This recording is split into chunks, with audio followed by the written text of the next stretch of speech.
Baiklah, sebelum saya menjelaskan pengendalian bahan baku pada kelapa sawit, pinang, dan kelapa, saya akan memperkenalkan nama saya dulu terlebih dahulu. Perkenalkan, nama saya Selviana, NIM 42020221, kelas 3A MJP, jurusan Teknologi Pertanian. Di sini saya memenuhi mata kuliah Sistem Produksi. Baiklah, di sini saya akan menjelaskan pengendalian bahan baku pada kelapa sawit, pinang, dan kelapa. Yang pertama, saya akan membahas pengendalian bahan baku pada kelapa sawit. Tingkat kematangan kelapa sawit disebut dengan praksi, terdiri dari praksi 1, yaitu memiliki hasil belondoran dari 0 sampai 25%. Praksi yang kedua, dari 25 sampai 50%, yaitu pemanenan tepat. Praksi yang ketiga, dari 50 sampai 75%. Pemanenan tepat atau dengan cukup matang. Praksi yang keempat, dari 75% sampai 100%, yaitu praksi lewat matang. 1. Praksi 5, yaitu bisa disebut dengan praksi lewat matang 2. Di sini kita dapat melihat bahwa pohon kelapa sawit memiliki piringan yang dimana pada bagian bawah atau samping pohonnya untuk menghasilkan minyak sawit yang optimal. Praksi kematangan yang digunakan yaitu dari praksi 1 sampai praksi 5. TBS yang harus segera dipanen pada saat yang tepat agar minyak yang dihasilkan dapat optimal dan mengandung asam lemak bebas yang rendah. Pada umumnya, kelapa sawit mulai berbuah itu setelah umur 2,5 tahun dan masak 5,5 bulan setelah penyerbukan buah sawit. Dapat dipanen ketika berumur 31 bulan. Di sini saya akan menjelaskan tingkat kematangan dari buah kelapa sawit. Yang pertama, kita harus tahu kematangan buah kelapa sawit, bagian-bagian kelapa sawit, yaitu yang pertama, lapisan kulit luar disebut epicard. Yang kedua, bagian buah yang mengandung minyak tinggi yaitu disebut nesocard. Bagian 3 yaitu serabut CPO, dan yang keempat yaitu tempurung atau cangkang disebut endocard. Yang kelima itu isi kornel disebut endosperm. Putih jadi caramel oil, bisa jadi minyak herbal atau bisa jadi bahan kosmetik. Di sini saya juga akan menjelaskan jenis-jenis buah sawit. Yang pertama, buah sawit dura atau bisa disebut dengan cangkang tebal, lebih dari 2 mm dari dagingnya.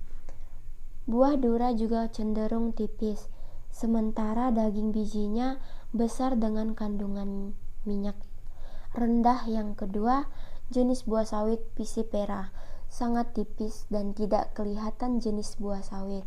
Yang ketiga, yaitu Tenera, tidak terlalu tebal dan tidak terlalu tipis, yaitu gabungan atau kombinasi dari dura dan Pisipera.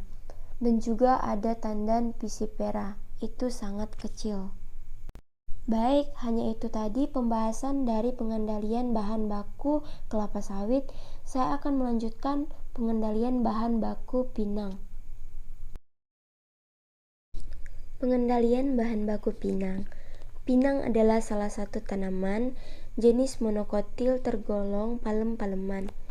Tanaman pinang memiliki banyak manfaat. Yang pertama, buah pinang kerap digunakan dalam tradisi menyirih oleh sebagian masyarakat Indonesia. Buah pinang juga bisa diolah menjadi jus, kopi, jamu, atau dikonsumsi dalam bentuk suplemen. Buah pinang juga bisa digunakan untuk sebagai pewarna makanan alami. Perbedaan buah tua dan buah muda yaitu buah muda berwarna hijau dan berat, sedangkan buah tua berwarna kuning dan ringan. Fungsi buah pinang yang tua mengandung zat tanin yang tinggi, jadi dapat digunakan sebagai pewarna dan bahan baku kosmetik. Sedangkan pinang muda biasanya digunakan untuk minang dan dapat dibuat permen. Pinang juga ada proses pengeringan. Fungsi pengeringan Pengeringan pinang bertujuan untuk mengurangi kadar air agar tidak mudah busuk dan berjamur. Biji pinang yang bernilai tinggi yaitu biji pinang yang utuh, tidak berjamur dan tidak berlaku kering dan tidak berwarna celah. Baiklah, hanya di sini penjelasan pengendalian bahan baku pinang. Saya akan melanjutkan pengendalian bahan baku kelapa.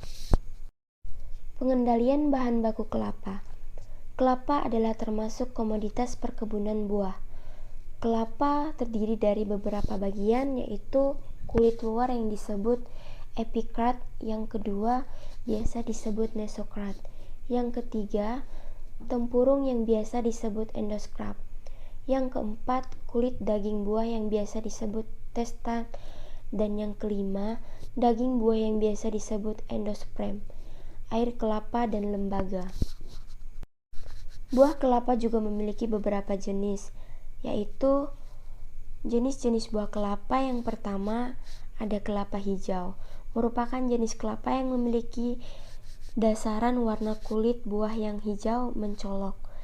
Dan yang kedua kelapa pandan wangi, yang ketiga kelapa gading, dan yang keempat kelapa genjah entok, yang kelima kelapa merah hulung, dan yang keenam kelapa kopior. Perbedaan buah muda dan buah tua. Buah kelapa yang muda itu airnya masih banyak dan terasa berat, sedangkan buah kelapa tua yaitu buahnya terasa ringan dan airnya sudah sedikit. Buah kelapa berumur dari 10 bulan memiliki isi yang tebal. Isi buah kelapa berfungsi untuk santan.